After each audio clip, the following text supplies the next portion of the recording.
এই জামাল, কালু, দেখে শুনে নামা। লাখ টাকার জিনিস না, কিন্তু আমার কাছে কোটির চেয়েও দামি।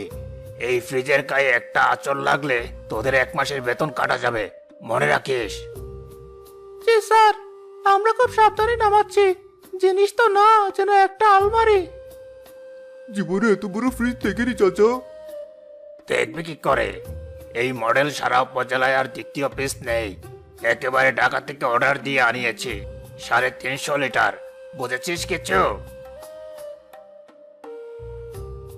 কি ব্যাপার হাসেম ভাই, সকাল সকাল এত হুলস্থুল?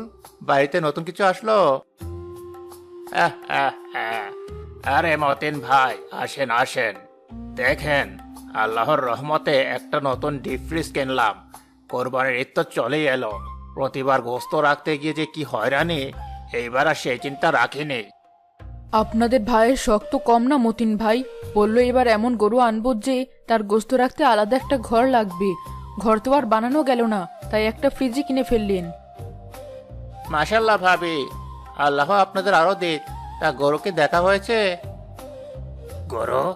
আরে গরুর কথা আর বলবেন না। এবার হাটে যাব না, একেবারে খামার থেকে আনাবো। আমার এক পরিচিত লোক আছে, ইব্রাহিম কন্ট্রাক্টর।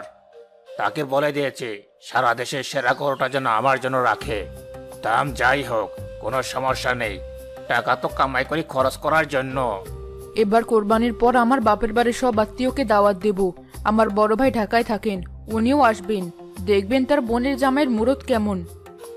আরে তোমার ভাই দেখবে কি, সারা গ্রাম দেখবে। দেখবে হাসিম সিকদারের কোরবানি কাকে বলে।